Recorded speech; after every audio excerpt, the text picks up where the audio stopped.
Hello everyone, welcome to our channel Education Hotspot. So in this video we are going to cover the topic that is of MSOE 1 Sociology of Education. बहुत simple सा topic है, आप लोग देखेंगे easily समझ में आएगा. That's why मैं बहुत डिटेल डिस्कशन नहीं कर रही हूँ इस वीडियो पे, शॉर्ट में रख के, सो दैट आपका टाइम भी सेव हो. The topic is formal and informal education. Basic मतलब आप सबको पता होगा इस चीज़ का, बट एग्जाम में क्वेश्चन आ जाता है तो कंटेंट नहीं होते, समझ नहीं आ रहा होता क्या लिखना है. दैट्स वाई इसको बहुत शॉर्ट में मैं कवर करा रही हूँ. नोट्स टेलीग्राम पे भेज दूंगी, बहुत ज़्यादा टाइम नहीं ले रही हूँ आप लोगों का इस वीडियो में. फॉर्मल एजुकेशन आपको पता है, देखिए प्रॉपर करिकुलम सिलेबस होता है. स्कूल या किसी इंस्टीट्यूशन कॉलेज बच्चा जाता है, पढ़ता है, टीचर होते हैं, क्लासरूम में बैठता है, एक डिसिप्लिन वे में पढ़ाई करता है, एग्जाम देता है, क्लियर करता है, देन डिग्री सर्टिफिकेट जो भी लेता है, एंड उस बेसिस पे बच्चा जो है वो आगे जो है फर्दर प्रमोट किया जाता है. So this is the formal education, जहाँ पे आप एक इंस्टीट्यूशन से जुड़े हुए हो, एक टीचर आपको असाइन किया गया, एक फिक्स करिकुलम आप फॉलो कर रहे हो. ये आप सबको पता है, हम सब पढ़ के ही इंस्टीट्यूशन में आए हैं और आज तक भी पढ़ रहे हैं. सो वो सारी चीज़ें हमें क्या मिली है, फॉर्मल एजुकेशन. इनफॉर्मल की बात करेंगे, फॉर एग्जाम्पल आपको कोई ग्रुप बन गया जहाँ पे आप डिफरेंट तरीके की बातें सीख रहे हो, कोई आर्ट फॉर्म सीख रहे हो, किसी को देख के. आजकल देखिए साइकिलिंग का ग्रुप बन जाता है, बड़े बुजुर्ग लोग बाहर निकल रहे हैं, वो अपने फॉर एग्जाम्पल नियर बाय कहीं पे बैठ रहे हैं, वहाँ पे उनका ग्रुप बन गया, वहाँ पे डिफरेंट तरीके की कोई चीज़ें सीख रहा है. तो ये सब एक इनफॉर्मल ग्रुप है. और इनफॉर्मल जो पढ़ाई होती है वो लाइफ लॉन्ग एंड तक चलती रहती है, कभी भी खत्म नहीं होती है. आप अपनी स्किल, नॉलेज, वैल्यूज, एटीट्यूड्स में कुछ ना कुछ till the end of your life add करते रहते हो. जो आपसे लोग मिलते हैं, आपके फ्रेंड्स, फैमिली, नेबर या कोई भी और अननोन पर्सन भी आपसे मिला और आप एक ग्रुप का पार्ट बने, then you will learning something new and that will become the part of the informal education. थोड़ा सा स्पीड में रीड कर रही हूँ. फॉर्मल एजुकेशन की बात करें तो एजुकेशन क्या होता है, पहले education is a gradual process which bring positive changes in human life and behaviour. It is a process of acquiring knowledge. आप स्टडी के थ्रू और imparting the knowledge by way of किसी से इंस्ट्रक्शन लेके या किसी प्रैक्टिकल प्रोसीजर से आप कुछ नॉलेज ले रहे हो. एजुकेशन जो है वो पैसेज है, प्रोग्रेस का एक रास्ता दिखाता है आपको तरक्की के लिए. फॉर्मल एजुकेशन की बात की जाए तो it take place in premises of an institution होता है दैट कंटेन फिक्स करिकुलम. एक स्पेशली क्वालिफाइड टीचर के थ्रू दी जाती है and they suppose to be efficient in the art of instruction. For example I am teaching you some subject, तो मुझे उसमें एफिशिएंट होना चाहिए. ऐसा नहीं है मैं आपको यहाँ पे फिजिक्स के फॉर्मूले बताने लग जाऊँ, मुझे पता खुद भी नहीं है. तो वो टीचर जो जिस सब्जेक्ट का टीचर होता है, ऑब्वियस बात है जिसने जिस चीज़ की पढ़ाई की आपको वही टीचर वो सब्जेक्ट पढ़ा रहे होते हैं. फीचर स्ट्रक्चर हिरारिकली एक सीक्वेंस बना होता है, क्लास में आगे आगे प्रमोट हो रहे हो, 8th 10th, then higher study, college, graduation, post graduation. Planned होती है, डेलिब्रेट होती है, भैया आप अपनी इच्छा से जाके ये एजुकेशन ले रहे हो. रेगुलर फीस देनी होती है. क्रोनोलॉजिकली ग्रेडिंग सिस्टम होता है, क्रोनोलॉजी के अकॉर्डिंग ग्रेड दिए जाते हैं, मतलब आप फर्स्ट से प्रमोट होकर सेकंड में गए, देन थर्ड, ये सिस्टम है.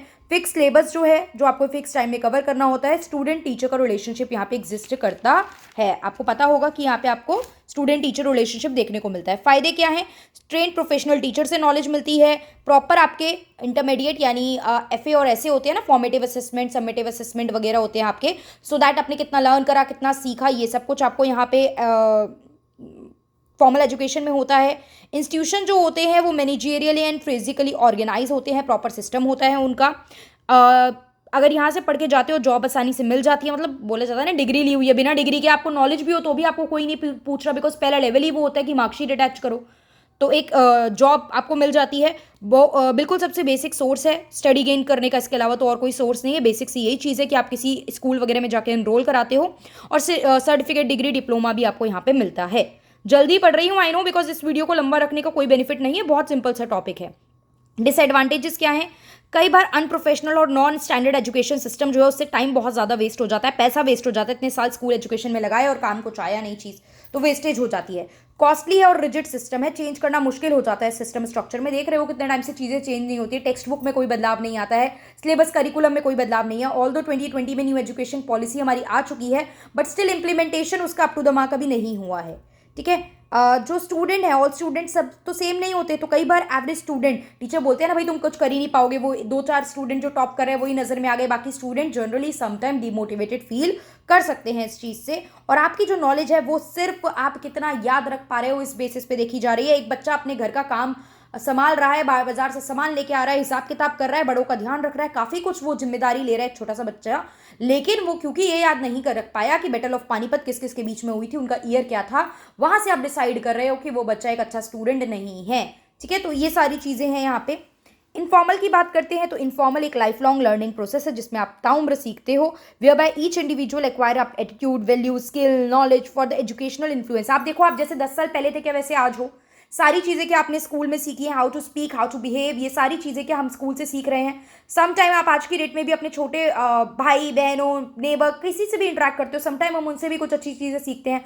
आपके पेरेंट्स को क्या टाइम रहते फ़ोन चलाना आता था? नहीं, आज आपने उनको फ़ोन दिलाया, उन्होंने लिया और आप उनको यूज़ करना सिखा रहे हो, सोशल मीडिया, ऑनलाइन पेमेंट करना। So these all are kind of basic, school जाके ट्रेनिंग लेके तो कहीं नहीं सीखी है, जस्ट मैं कुछ एग्जाम्पल ले रही हूँ, राइट। तो acquire attitude, value, skill, knowledge from the educational influence and resources जो कि उनके आसपास अवेलेबल है या फिर अपने डेली एक्सपीरियंस से। फीचर्स क्या होते हैं? इंडिपेंडेंट, इसमें कोई बाउंड्री नहीं है, इतना स्कूल है, इस जगह जाना है, इतने बजे जाना है और आपको फिर एजुकेशन मिलेगी। कोई सिलेबस नहीं है, प्रॉपर प्लानिंग, टाइम टेबल, ये सब नहीं होता है। डेली एक्सपीरियंस से आप नई नई चीज़ें सीखते हो। लाइफ लॉन्ग प्रोसेस है, एक नेचुरल तरीके से आप चीज़ें सीख रहे हो, कोई ज़बरदस्ती नहीं है, ये पढ़ाया जा रहा है, इसी तरीके से ऐसे ही सीखना है। लर्निंग का कोई स्ट्रेस नहीं है, कोई नंबर गेम नहीं है, आपकी चॉइस, आपकी विश, जो पसंद आ रहा है यहाँ पे आप वो चीज़ अडॉप्ट करके उसको अप्लाई करने की कोशिश करते हो। समटाइम इस टाइप की एजुकेशन देखो नेगेटिव भी जा सकती है, बिकॉज आप देख रहे हो टेररिस्ट वगैरह ये सब, तो ये भी तो इनफॉर्मल ग्रुप बना के ही सीख रहे हैं चीज़ें, तो नेगेटिव भी जा सकती है चीज़ें। कोई हैकिंग सीख रहा है फॉर एग्जाम्पल, तो बेनिफिट भी है उसका, लेकिन नेगेटिव में भी यूज़ हो सकती है। फ़ायदा क्या है? लर्निंग नेचुरली होती है, तो यहाँ पे लोग मना नहीं करते, लोग हिचकिचाते नहीं है। देखो आप देखो, बच्चा जो है वो अपने फ्रेंड सर्कल के साथ किसी ग्रुप में जाने के लिए म्यूजिक क्लास बड़े मजे में जा रहा है, क्योंकि उसको करने में, वो काम करने में मजा आ रहा है, इंटरेस्ट है। लेकिन वही स्कूल जाने में बच्चा हिचकिचा रहा है, क्योंकि वहाँ वो चीज़ जबरदस्ती उसे सिखाई जा रही है जो वो नहीं सीखना चाह रहा है। ठीक है, दिस इज जस्ट एग्जाम्पल। फिर यहाँ पे पीयर रिलेशनशिप, आपस में लोगों से इंटरेक्ट करोगे तो पीयर रिलेशनशिप जो है वो इंक्रीज होता है। प्लस आपस में जो फेलो टीचिंग भी होती है, एक दूसरे को आप मिलकर सिखा रहे हो, आगे बढ़ रहे हो। It makes the student learn things in a discipline way. Discipline way में स्टूडेंट थोड़ा सा सीखता है। देखो डिसिप्लिन वे में तो मत यहाँ पे लिखो, ये पॉइंट फॉर्मल में चला जाएगा। अनलिमिटेड नॉलेज मिल जाती है, कॉस्ट इफेक्टिव होता है, बहुत महंगा नहीं पड़ता है। पेडागॉगी से रिलेटेड बेनिफिट, मतलब आप नए नए तरीके से बच्चे को, सामने वाले को सिखा सकते हो। ऑल्दो पेडागॉगी की काफ़ी चीज़ें तो अब फॉर्मल एजुकेशन में भी इंक्लूड की जा रही हैं। जिस तरीके से टीचर 10 साल पहले पढ़ाते थे, आज उसमें काफ़ी सारे चेंजेस आ गए हैं पढ़ाने के तरीके में भी। नुकसान क्या है? कई बार मिस इन्फॉर्मेशन, अलग अलग सोशल मीडिया पे कुछ डल गया, बस हैशटैग डाल के आपने रिपोस्ट करके वायरल कर दिया, without even checking the authenticity of that particular चीज़। वहाँ से आपने सारी चीज़ें सीख ली। कुछ गलत डला है तो आपने वही चीज़ सीख ली है, वही आपने पढ़ लिया है, तो मिस इन्फॉर्मेशन है काफ़ी ज़्यादा। प्रॉपर शेड्यूल, टाइम स्पेन नहीं है, तो एक ऑब्जेक्टिव सेट करने में प्रॉब्लम आती है जब टाइम टेबल ही नहीं है, फिक्स टाइम में आप चीज़ें खत्म ही नहीं कर रहे हो। एब्सेंस है डिसिप्लिन का, यहाँ पे डिसिप्लिन नहीं है, एटीट्यूड लर्नर का एक नहीं प्रॉपर स्टैब्लिश होता।